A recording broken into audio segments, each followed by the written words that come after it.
A week before Christmas, I overheard my family plotting to stick me with babysitting all the guests' kids. So, I made other plans. On December 24th, my mom called asking where I was.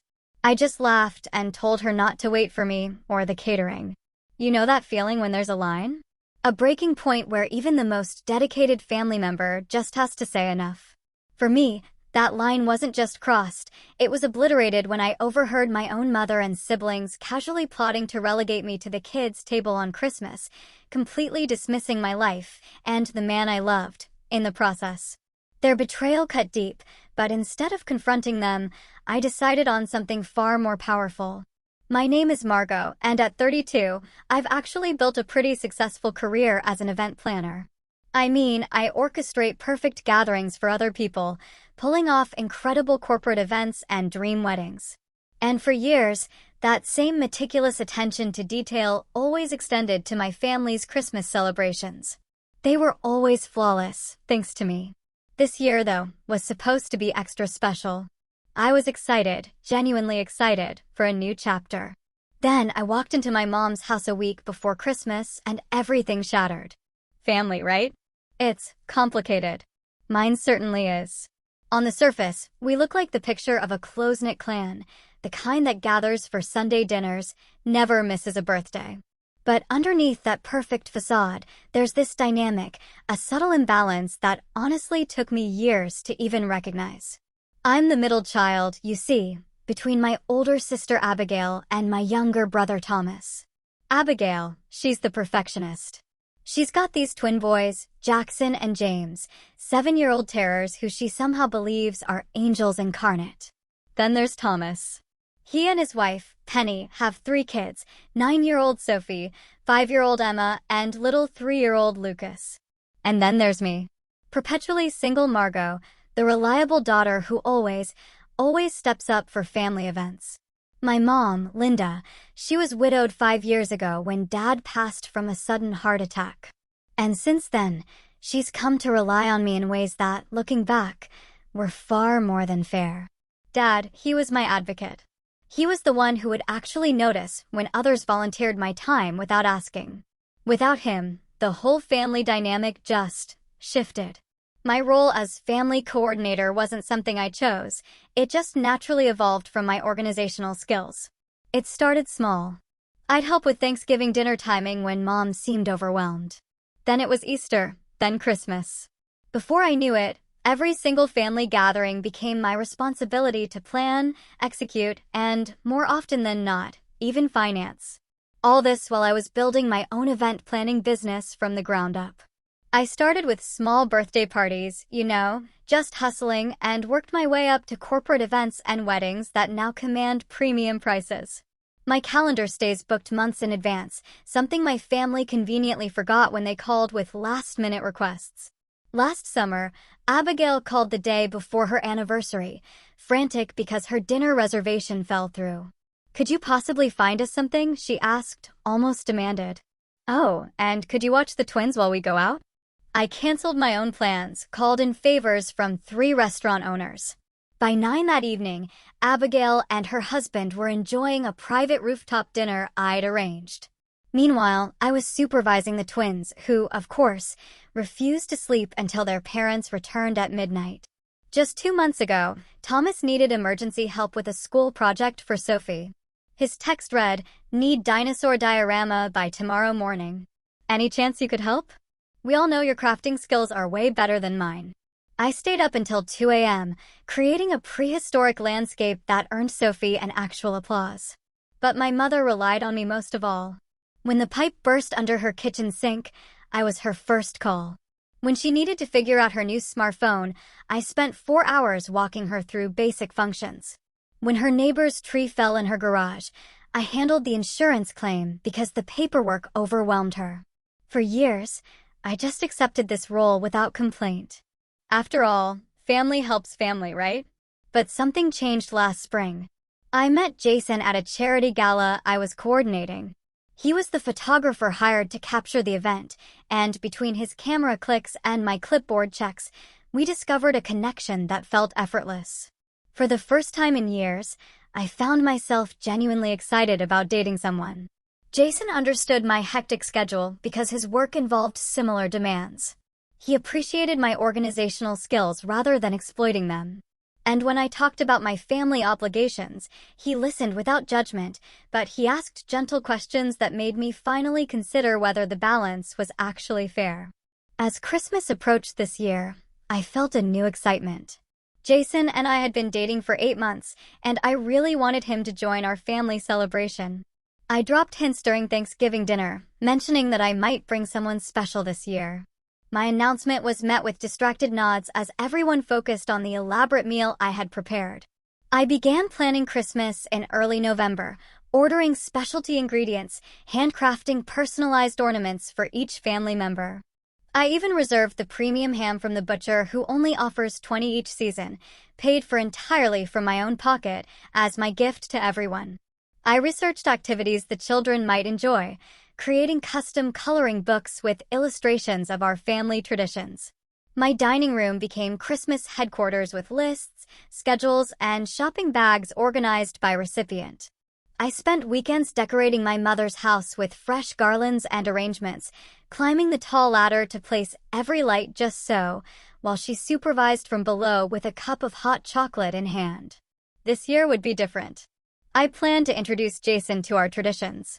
I envisioned us serving dinner side by side, his presence a quiet statement about my life moving forward. I wanted my family to see me as more than just their reliable helper. I wanted them to see the woman who had built a business, found love, and still showed up for family. I genuinely believed they would welcome him with the same warmth I had always shown their partners. I had no idea how wrong I was. Not until that fateful day, just 1 week before Christmas. The morning started like any other December day, with frost coating my car windows and holiday music playing on the radio during my drive to my mother's house. I arrived early for our pre-Christmas planning session, carrying bags of new decorations and my trusty planning binder. The house looked peaceful from outside, the lights I had strung along the eaves twinkling merrily against the gray winter sky. I let myself in with my key, calling out a hello that went unanswered. I assumed they were in the back of the house. I set down my bags in the entryway and headed toward the kitchen, where voices drifted down the hallway. As I approached, I recognized my mother's laugh, followed by Abigail's distinctive tone and Thomas's deeper voice. Just as I was about to turn the corner into the kitchen, my name caught my attention and I froze. I paused, my hand on the wall. My sister was speaking. So, we are agreed. Then Margot will watch all the kids during the adult dinner. 5 kids is a lot, but she handles the twins all the time, so adding 3 more should be fine. My hand froze on the wall. What was she talking about? This was the first I had heard about a separate adult dinner.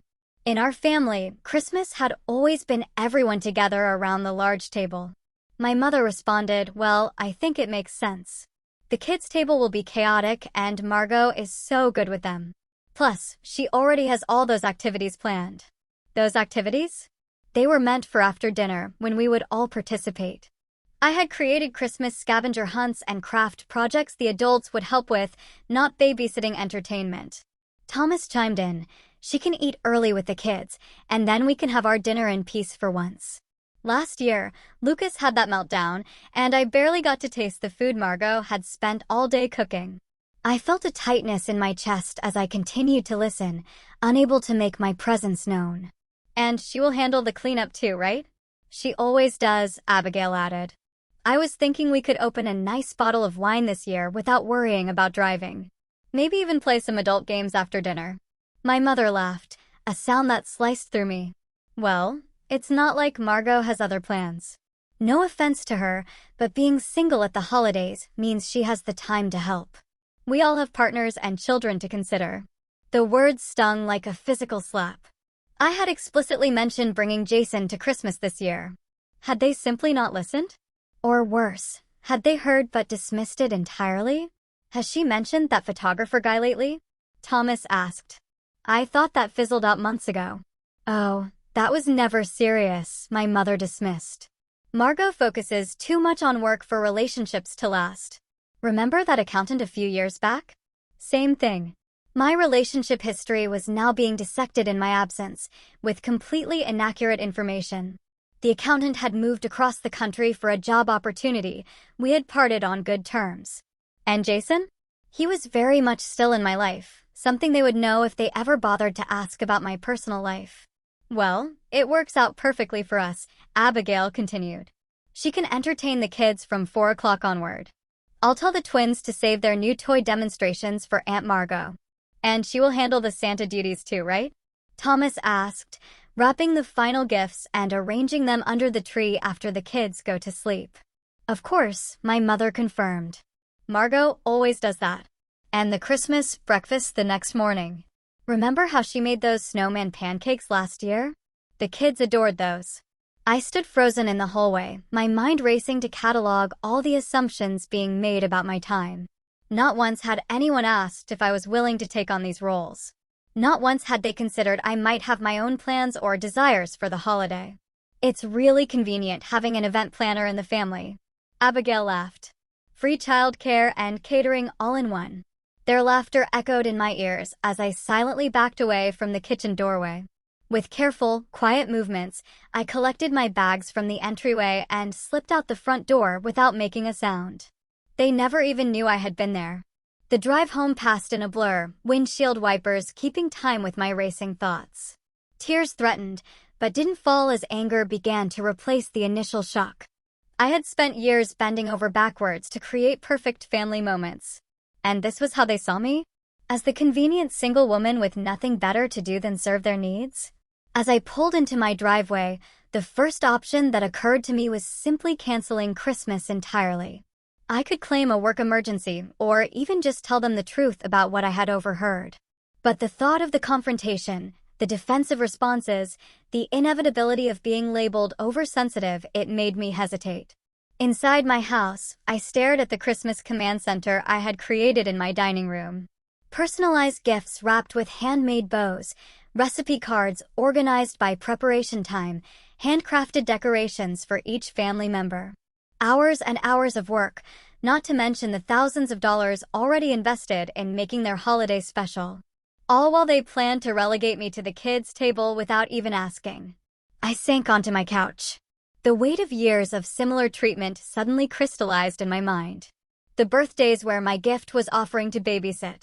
The family vacations where I somehow always ended up watching the children at the hotel pool while everyone else enjoyed excursions. The countless times I rearranged my schedule because Margot is so flexible with her time. The pattern was painfully clear now. I wasn't seen as having a life of equal value to theirs.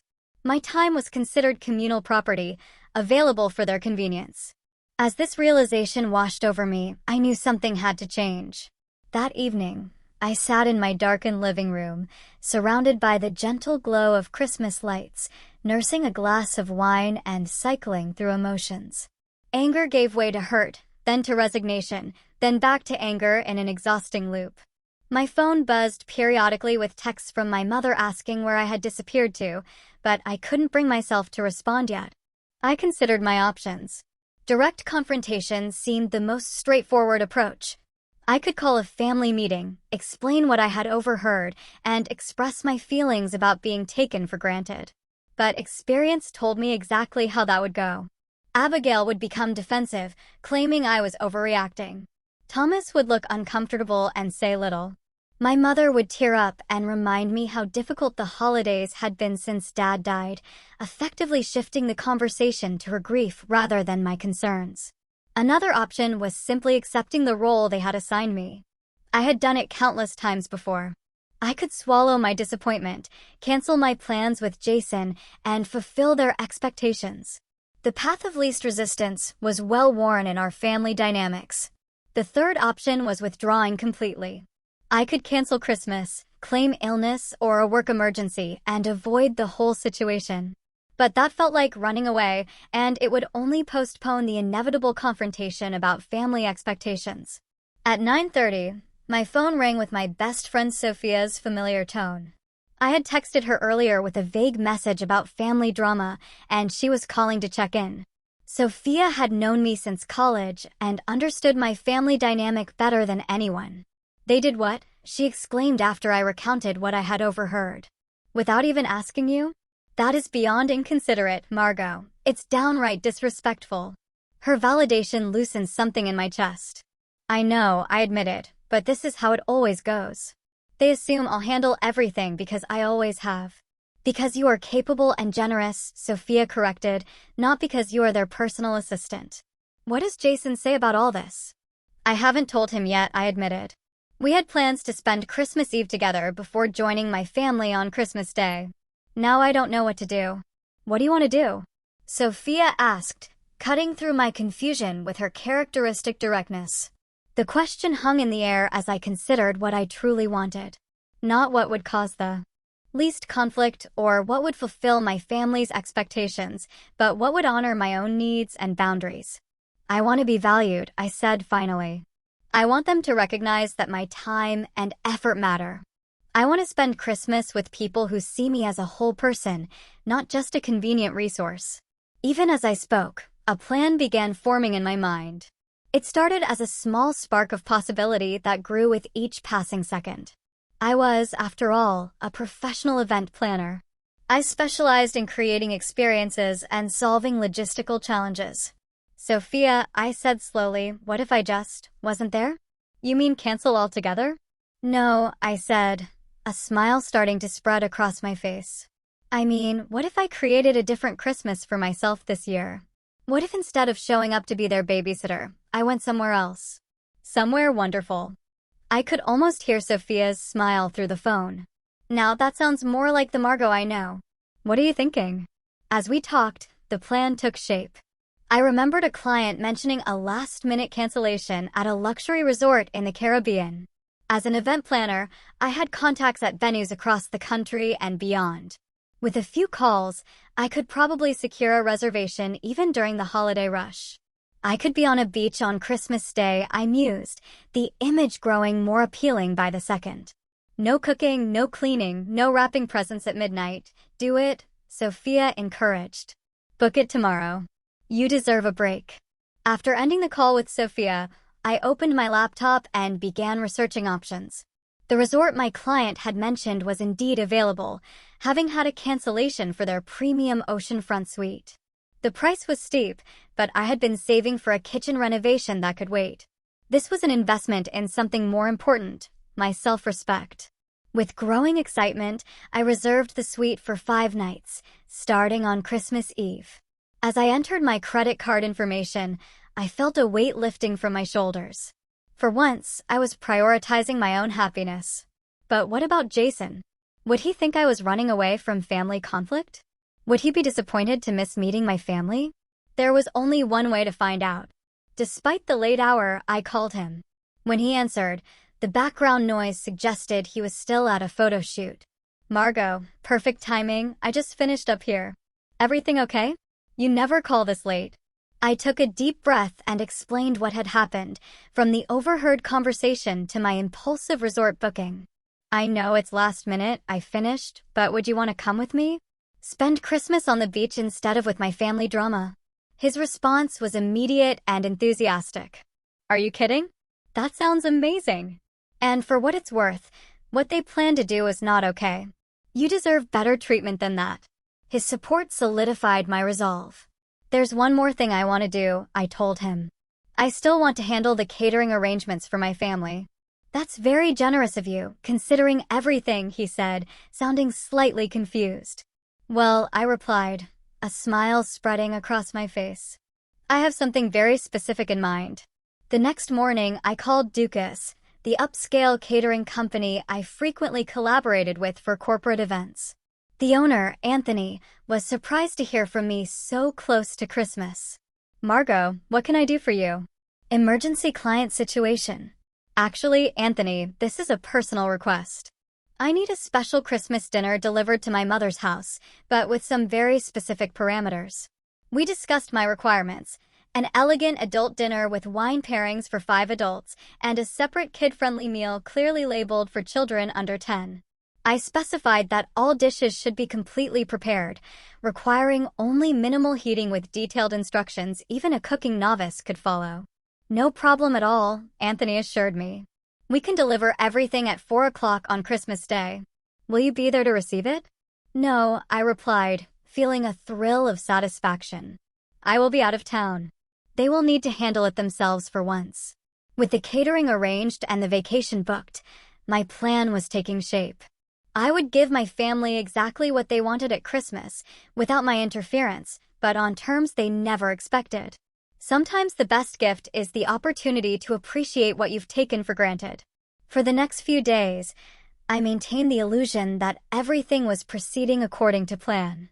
When my mother called to ask why I had missed our planning session, I fabricated a story about an emergency with a client's holiday party. She accepted this without question, another reminder of how my work was simultaneously exploited and dismissed by my family. While you're still handling the Christmas dinner shopping, right? She asked. I gave Abigail your number to call about the twins' food allergies. They suddenly won't eat anything with red food coloring.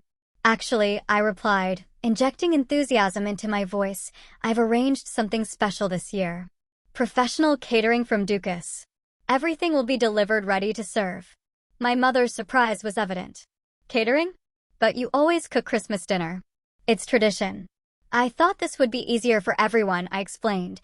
More time to enjoy the holiday instead of being stuck in the kitchen. After a pause, she accepted the change with surprising ease. Well, if you think that's best, you always know how to make things special, Margot. With that hurdle cleared, I moved on to the next phase of my plan. I needed to retrieve the personal decorations and heirlooms I had left at my mother's house over the years. Items that held sentimental value to me, but had somehow become communal property in the family collection. The following afternoon, I visited under the pretense of checking the catering menu. While my mother was on the phone with a neighbor, I quietly collected my grandmother's hand-painted ornaments, the stockings I had embroidered with each family member's name, and the antique serving dishes I had inherited from my father's mother. These treasures had gradually migrated to my mother's house because that was where we always celebrated holidays. But this year, they would either travel with me or remain safely in my home. It was a small act of reclamation, but it felt significant. Throughout the week, family members contacted me with their usual requests and assumptions. Thomas called to ask if I could pick up last-minute gifts for his children since I was so good at that sort of thing. Abigail texted to inform me that the twins now wanted to perform a Christmas pageant and would need costumes. My mother left a voicemail wondering if I could come early on Christmas Eve to help her rearrange the furniture for optimal flow. To each request, I gave non-committal responses. I'll see what I can do. My schedule is pretty packed this year. Small seeds of doubt that would bloom into realization when they discovered my absence. Meanwhile, I prepared for my getaway. I purchased a new swimsuit and resort items that had no place in my usual December wardrobe. I wrapped the gifts I had already bought for my family and arranged for them to be delivered by courier on Christmas morning. Despite everything, I couldn't bring myself to leave them without presents. Each package included a card with a personal message that hinted at my desire for a more balanced relationship moving forward. Jason and I finalized our travel plans, booking an early morning flight on Christmas Eve. He seemed increasingly excited about our spontaneous holiday, suggesting activities and researching restaurants at our destination. His enthusiasm reinforced my decision to prioritize this new relationship over family obligations that were neither appreciated nor reciprocated. On Thursday, 3 days before Christmas, I met with Anthony from Dukas to finalize the catering arrangements. We sat in his office, reviewing the menu while his staff prepared holiday orders in the bustling kitchen beyond the glass partition. So, to confirm, Anthony said, checking his notes. We have the adult dinner with beef Wellington, roasted winter vegetables, truffle mashed potatoes, and the chocolate hazelnut torte for dessert, wine pairings included. Then the kids' meal with chicken tenders, mac and cheese, steamed broccoli, and Christmas cookies, all labeled and with heating instructions. Perfect. I nodded. And you have the delivery address and time, 4 o'clock on Christmas Day. Anthony looked up from his tablet. All set. Though I have to say, it's unusual for you not to be there yourself. You're usually so hands-on with family events. I smiled. This year I'm trying something different. Letting go of control a little bit. What I didn't say was that I was paying a premium for the Christmas Day delivery, nearly double the normal rate. But it would be worth every penny to picture their faces when the catering arrived with me nowhere in sight. There's one more thing, I added, reaching into my bag. Can you make sure this note is included with the delivery? It's important it arrives with the food. Anthony accepted the sealed envelope with my mother's name written in my neat handwriting. No problem at all. Anything else I should know? Just that payment has been handled in full, including gratuity for the delivery staff. They won't need to provide anything except their signature. That evening, I attended what would be my last family dinner before Christmas. My mother had invited everyone for a casual meal of takeout pizza, a stark contrast to the elaborate holiday feast that was typically expected of me. As we gathered around the table, I noticed the subtle ways my family continued to take my presence for granted. Thomas handed his youngest to me without asking when the child became fussy. Abigail discussed Christmas Eve plans that apparently included me supervising a gingerbread house competition for the children. My mother mentioned that she had told the neighbors I would be happy to walk their dog while they visited family on the other side of town. Not once did anyone ask about my plans or preferences. Not once did they notice my unusual quietness or the way I deflected questions about Christmas Day logistics. They were so accustomed to my accommodation that they couldn't see the changes already in motion. As I drove home that night, I felt a mixture of sadness and resolve. I loved my family deeply, but patterns established over years would not change without a significant disruption. Sometimes love meant creating uncomfortable situations that ultimately led to growth. And sometimes self-respect required stepping back from those who couldn't see our worth. The next day, I packed my suitcase with sunscreen and sundresses, an act that felt rebellious in the December chill. I confirmed our airport car service and printed our boarding passes. Everything was in place for our Christmas escape. That night, I turned off my phone earlier than usual, unwilling to field any last-minute requests from family members. Tomorrow would bring either understanding or chaos. Either way, I was ready for a new kind of Christmas. The morning of December 24th dawned clear and cold, winter sunlight glinting off frost-covered lawns as our car service navigated the quiet streets toward the airport. Jason sat beside me, thumbing through the resort information on his phone while I gazed out the window at holiday decorations adorning the houses we passed. "Second thoughts?" he asked, noticing my pensive expression. I considered the question carefully before answering. "Not about going. Just wondering how they'll react when they realize I'm really not coming." My phone had remained off since the previous evening, and I planned to keep it that way until we reached the airport. The temporary disconnection felt both liberating and anxiety-inducing, like removing a splinter that had been embedded for so long it had become part of me. The airport bustled with holiday travelers, harried parents corralling excited children, while couples and solo travelers moved with purpose toward their gates. We checked our bags and navigated security with surprising ease, finding ourselves with time to spare before boarding. In an airport cafe decorated with tinsel and miniature trees, I finally powered on my phone. As expected, the notifications began flooding in immediately. 6 missed calls from my mother, 4 from Abigail, 3 text messages from Thomas asking if I could pick up batteries on my way over. Voicemails accumulating in rapid succession. I scrolled through the messages with a strange detachment, as though reading about someone else's family drama. The most recent text from my mother sent a chill through me. Despite the airport's overactive heating system, "Margot, where are you? We are waiting to start the Christmas Eve breakfast. The children are asking for your cinnamon rolls." The cinnamon rolls I had never agreed to make. The breakfast I had never agreed to attend. The expectations piled upon assumptions, piled upon years of compliance. "They still have no idea," I murmured, showing Jason the messages. His eyebrows rose as he scanned the increasingly frantic texts. "When are you going to tell them?" Now, I decided, my finger hovering over my mother's contact information. But just enough to let them know not to expect me for babysitting duties. I composed a brief message. "Will not be available for childcare during Christmas dinner tomorrow. Enjoy your adult-only meal. Love, Margot." Deliberately vague. Nothing about where I was or the fact that I wouldn't be present for any of the festivities. Just enough to disrupt the plan I had overheard. Within seconds of sending the text, my phone began ringing with my mother's call. I let it go to voicemail twice before finally answering on the third attempt. Margot Elizabeth. Where are you? My mother's voice carried the sharp edge of someone and used to having her expectations thwarted. Good morning, Mom, I replied calmly, signaling to Jason that this was the call. He gave me an encouraging thumbs up. Don't good morning me, young lady. The children are waiting for breakfast, and we need to finalize the schedule for tonight's activities. Why aren't you here? I took a deep breath, centering myself in the bustling airport terminal. I'm not coming, Mom. Not today and not tomorrow. The silence that followed stretched for several seconds before she responded, her voice suddenly uncertain. What do you mean not coming? Of course you're coming. It's Christmas. I overheard your conversation last week, I explained, keeping my voice level despite the adrenaline coursing through my system. The one where you, Abigail, and Thomas decided I would be the babysitter for all 5 kids during your adult-only dinner. The one where you all laughed about me being single. And having nothing better to do. Another weighted silence. When she spoke again, her tone had shifted from indignation to placation. Oh, Margot, you misunderstood.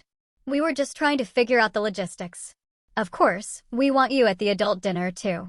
You're being oversensitive. Am I? Because it sounded pretty clear to me, and it fits a pattern. Mom, you all make plans for my time without asking, as if it belongs to you by default. As if my life and my choices matter less than everyone else's. That is ridiculous, she protested, but with less conviction. Where are you now? Just come over and we can discuss this in person. I'm at the airport, I replied, watching as our flight began the boarding process. My flight leaves in 30 minutes. The airport? Her voice rose in pitch. What flight? Where are you going? On vacation with Jason. The photographer you all assumed I was no longer seeing. On Christmas Eve. Margot, you cannot be serious. What about dinner tomorrow? What about the children's presents? What about all the traditions you always handle? The boarding announcement echoed through the terminal, calling our group to the gate. That's the thing, Mom. They became my responsibility without anyone asking if I wanted that role. This year, I'm choosing something different. Her tone shifted again, this time to barely contained panic. But what about dinner? I haven't prepared anything. I thought you were handling everything, like always. The catering will be delivered at 4 tomorrow, I explained. Everything is paid for, with detailed instructions. Adult dinner for 5, kids' meals clearly labeled. All you have to do is heat and serve according to the directions. Catering, she repeated, as though the word was foreign. But that's not the same as a home-cooked meal. The children will be so disappointed. The children will be fine with chicken tenders and Christmas cookies, I assured her. And you adults will enjoy your beef Wellington and wine pairings without having to worry about childcare. After all, that was the plan, wasn't it? Just without me in the picture. Our row was called for boarding, and Jason gestured toward the gate. I nodded, gathering my carry-on bag. I have to go now, Mom. Our flight is boarding. Margot, wait. The desperation in her voice was unmistakable now, suggesting tears were imminent. You can't just leave. What are we supposed to do without you? The question hung between us, heavy with unintended revelation. What were they supposed to do without me? Figure it out themselves, perhaps. Appreciate the work I had always done. Maybe recognize my absence as the consequence of their actions. Hopefully you'll manage, I said gently. The food will be delivered. The presents for the children are wrapped and labeled in the guest room closet.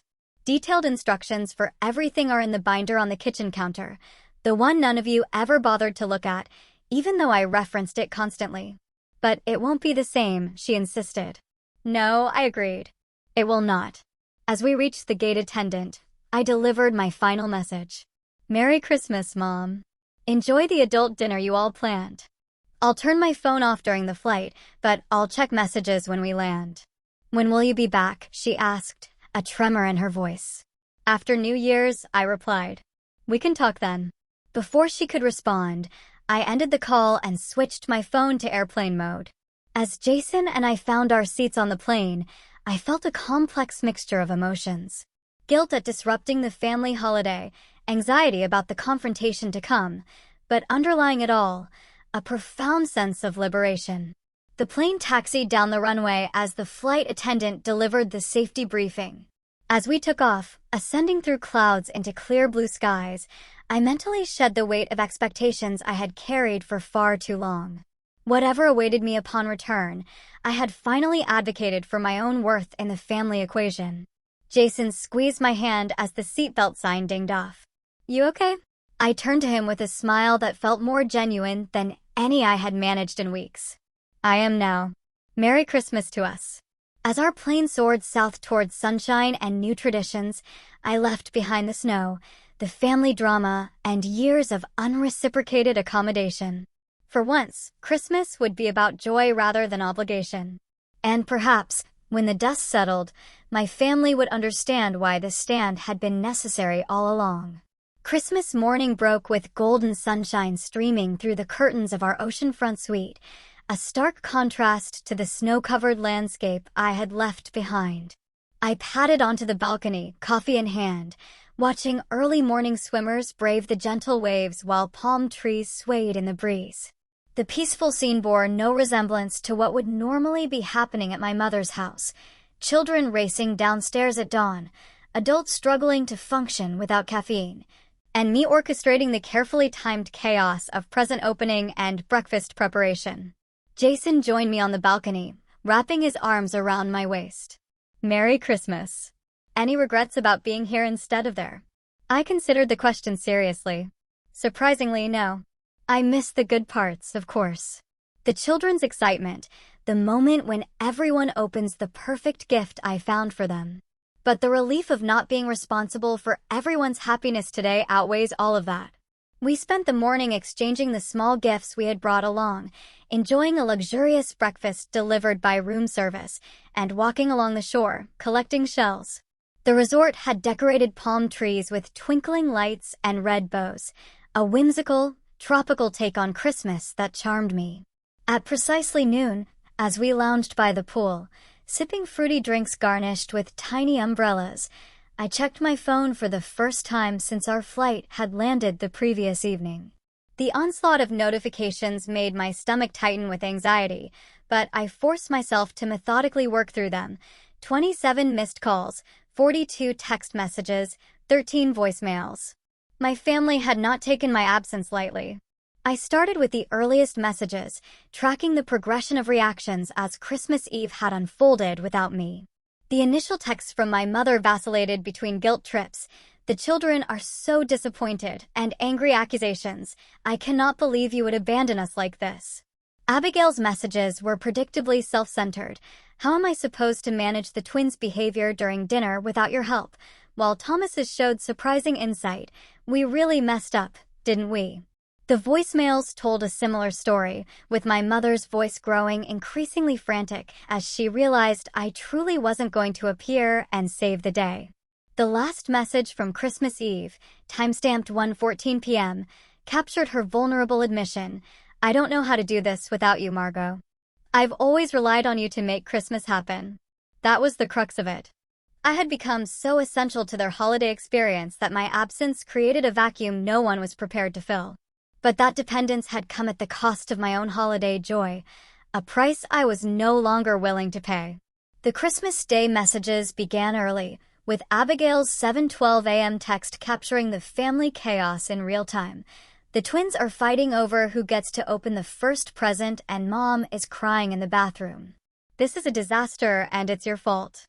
By mid-morning, the tone had shifted. Thomas sent a surprisingly reflective message. "I get it now. We've been taking you for granted for years. I'm sorry for my part in that. The kids miss you, but I told them Aunt Margot needed a vacation, too. Merry Christmas wherever you are." My mother's Christmas morning voicemail was tearful, but less accusatory. "The caterers are coming at 4. I found your binder with all the instructions. I never realized how much work you put into planning everything. Please call when you can." The most surprising message came from Abigail, around 11 a.m., so I had to handle the twins' meltdown by myself this morning when they couldn't find the special chocolate Santa stockings you always make. And you know what? I realized I've never had to deal with their Christmas morning behavior because you've always stepped in. That's not fair to you. It's taken your dramatic exit for me to see that. Still mad you didn't tell us directly, but starting to understand why. As I scrolled through the messages, a weight lifted from my shoulders. They were beginning to understand. The disruption I had caused was uncomfortable, but necessary, forcing them to recognize patterns that had been invisible when I was complying with them. Jason noticed my small smile as I set down the phone. Good news? Progress, I replied. They're upset, but they're also starting to get it. Thomas actually apologized. Are you going to call them? I shook my head. Not yet. I think they need a little more time with the discomfort. And, honestly, so do I. This is the first Christmas in years where I'm not constantly checking if everyone else is happy. We spent the afternoon on a snorkeling excursion, the colorful fish and coral formations providing a welcome distraction from family dynamics. Returning to our room to prepare for the special Christmas dinner at the resort's oceanfront restaurant, I checked my phone again. New messages had arrived, most notably from my mother at 4:37 p.m. The catering just arrived. Everything is beautifully packaged with instructions even I can follow. The note you left made me cry. You're right that we've taken advantage of your generosity. I'm so sorry, Margot. Please call when you're ready. I hadn't expected such a quick acknowledgement of the problem. Typically, my family required multiple conversations and considerable time to accept responsibility for hurtful behavior. Perhaps my absence had created space for reflection that my presence never allowed. At 5:45 p.m., Abigail sent a photo of the elegantly plated adult dinner with the caption, "This is delicious, but doesn't taste as good without you here." The kids are actually behaving with their special meal. You thought of everything, even in your absence. The messages continued through the evening. Thomas sent a video of all 5 children singing a Christmas carol they had apparently practiced as a surprise for me. My mother texted a picture of the family gathered around the tree with a visible empty space where I would normally sit. By the time Jason and I returned from our candlelit Christmas dinner, I felt emotionally ready to respond. Not with a call, which might devolve into tearful demands for my return, but with a group message that clearly articulated my feelings. I composed the message carefully. Merry Christmas, everyone. I'm safe and doing well. I needed this time away to process how I've been feeling for years when I overheard you planning to use me as the default babysitter without even asking. It crystallized a pattern that's been happening for too long. My time, my efforts, and my presence have been taken for granted. I've been treated as a resource rather than a person with my own needs and desires. I love you all, but I needed you to experience a Christmas without my constant accommodation to understand its true cost. I'm glad the catering worked out and that you're making the best of things. We'll talk when I return, but moving forward, things need to change. I deserve the same consideration and respect that each of you expects. Enjoy the rest of the holiday. See you in the new year. I hesitated before adding a final line. P.S. Jason says hello. He would have loved to meet you all under different circumstances. After sending the message, I turned off notifications and placed my phone on the nightstand. Whatever responses came through could wait until morning. Tonight was for watching the moonlight on the ocean and appreciating the gift I had given myself, the freedom to prioritize my own happiness. As we fell asleep to the sound of waves outside our window, I felt a sense of peace that had been missing from Christmas for years. Sometimes the most loving thing you can do for both yourself and others is to step away and create space for change. My family's initial reactions suggested they were capable of the growth I hoped for, but only time would tell if this disruption would lead to lasting transformation in our dynamics. Either way, I had taken the first crucial step toward a more balanced relationship with the people I loved, and that was a Christmas gift worth celebrating. 3 weeks after Christmas, I unlocked the door to my condo, wheeling my suitcase across the threshold into the familiar space that somehow felt different after my time away. The extended vacation with Jason had transformed into an exploration of local culture beyond the resort boundaries, with impromptu day trips to coastal villages and evenings sampling regional cuisine at restaurants where tourists rarely ventured. The experience had been restorative in ways I hadn't anticipated, providing not just an escape from family obligations, but a rediscovery of my own curiosity and spontaneity. The first family gathering after my return was scheduled for the following Sunday, a birthday celebration for my nephew Lucas. I approached the event with a mixture of determination and apprehension, unsure whether the insights from my Christmas absence would translate into meaningful changes or revert to established patterns under the pressure of face-to-face interaction. When I arrived at Thomas and Penny's house, carrying a modestly wrapped gift rather than the elaborate party supplies I would normally have brought, the initial greetings were awkward. My mother hugged me too tightly, whispering, "We need to talk," in my ear. Abigail offered a stiff hello, her expression guarded. Only Thomas seemed genuinely relaxed, greeting me with a warm smile and a sincere, "Good to have you back."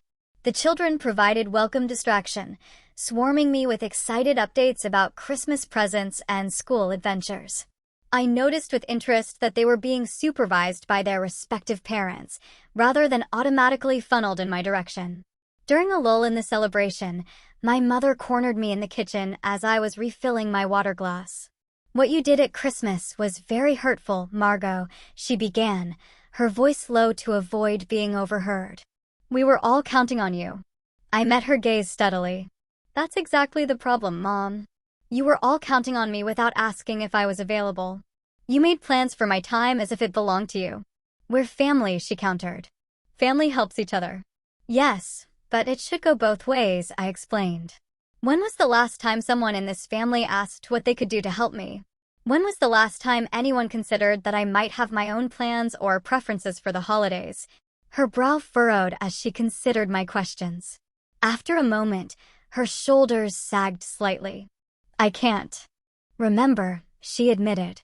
"I guess we've gotten used to you always being the one who handles everything." "That's not fair to any of us," I said gently. "It's not fair to me to always be the giver, and it's not fair to you to always be the takers. I want a more balanced relationship." Tears welled in her eyes. "I've been thinking about it since Christmas. After your father died, I leaned on you so heavily. It was easier to keep doing that than to figure out how to stand on my own." "I'm sorry, Margot. I didn't see how much I was asking of you." Her acknowledgement, so different from the defensive response I had expected, caught me off guard. "Thank you for saying that, Mom." "I want to do better," she continued, wiping away a tear. "I don't want to lose you because I've been selfish." We spoke for nearly 30 minutes, delving into years of accumulated expectations and unexamined patterns.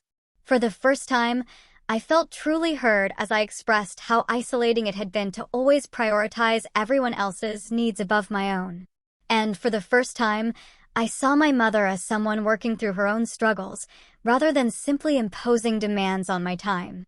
Later in the afternoon, Abigail approached me on the back porch where I had stepped out for a moment of quiet. "That was quite a stunt you pulled at Christmas," she said, her tone deliberately light, though her eyes remained serious. "It wasn't a stunt," I corrected. "It was a boundary." She sipped her drink, considering my words. "The twins asked about you every day. Where's Aunt Margot? Why isn't she here?" She paused. I didn't have a good answer, because saying we took advantage of her until she'd had enough didn't seem appropriate for a 5-year-old. Despite myself, I laughed. "What did you tell them?" "That sometimes adults need vacations, too, and that we should have been more thoughtful about your time." She met my gaze directly. "I was angry at first. It felt like you'd abandoned us when we needed you, but then I had to deal with the Christmas morning meltdowns myself and the bedtime tantrums and all the little crises you usually smooth over without anyone noticing." "And?" I prompted when she fell silent. "And I realized we've been using you as a convenient safety valve. Whenever parenting gets hard, we hand the problem to Aunt Margot." She shook her head. "That's not fair, and it's not good for the kids either. They need to see their parents handling challenges, not outsourcing the hard parts." Her insight surprised me. Of all my family members, I had expected Abigail to be the most resistant to change. "Thank you for saying that," I said sincerely. "I love the twins and want to be part of their lives. I just don't want to be the default solution to every problem." "Understood." She nodded. "So, tell me about this Jason. Is it serious?" The shift to personal interest in my life, rather than what I could do for her, marked another small step forward. We talked about my relationship and her career challenges, engaging as sisters rather than as service provider and client. Thomas proved to be my strongest ally in the family's adjustment process. During dinner, he deliberately redirected conversations when they veered toward assumptions about my availability. When our mother mentioned that she needed help reorganizing her garage in the spring, Thomas interjected, "Maybe we could all set aside a Saturday to tackle that together if Margot is available." The emphasis on my choice and the suggestion of shared responsibility felt revolutionary in our family context. As weeks turned into months, the changes solidified into new patterns. Family gatherings became collaborative efforts rather than my sole responsibility. Text messages began with, "Are you available to help with?" rather than, "I need you to handle." My mother started taking community classes to build her own social network, rather than relying exclusively on her children for companionship. My relationship with Jason flourished in the healthier environment I had created by establishing boundaries. He joined several family gatherings where he was welcomed with genuine interest rather than the perfunctory acknowledgement I had feared. His outside perspective helped me recognize when old patterns threatened to resurface, and his support reinforced my commitment to maintaining a balanced relationship with my family. By the following Christmas, the transformation was remarkable. Planning began with a family meeting in November where responsibilities were divided equally among all adult members. My mother hosted, Thomas handled the children's activities, Abigail managed the gift exchange, and I coordinated the meal, but with significant contributions from everyone. On Christmas Eve, as we all gathered in my mother's living room, with carols playing softly and children excitedly arranging cookies for Santa, I found myself experiencing the holiday joy that had been missing for years. Without the burden of sole responsibility, I could be present in the moment, appreciating the connections that had always been the true purpose of our gatherings. "Best Christmas ever," Jason whispered as we watched the family scene unfold. "Because I'm not exhausted from making it perfect for everyone else," I agreed. Later that evening, as the children finally settled into sleep and the adults enjoyed a quiet moment around the tree, my mother raised her glass in a toast. "To Margot," she said, her eyes meeting mine with understanding, "who taught us that loving someone means respecting their boundaries, not just accepting their sacrifices. Thank you for having the courage to show us a better way to be family." The journey hadn't been easy. There had been moments of regression, uncomfortable conversations, and the challenging work of establishing new expectations. But the result was worth every difficult moment, a family that functioned through mutual respect rather than convenient exploitation, and relationships that nourished rather than depleted. As I looked around at the faces of those I loved, I understood that sometimes the greatest act of love is standing up for your own worth. In doing so, you create the possibility for relationships built on mutual care rather than imbalanced obligation. The empty chair I had left the previous Christmas had made space for growth that benefited everyone. So, if you've ever found yourself giving and giving while receiving little in return, remember that setting boundaries isn't selfish. It's necessary. Your time, your effort, and your presence are valuable gifts that deserve to be recognized and appreciated. And those who truly love you will rise to meet the standard you set.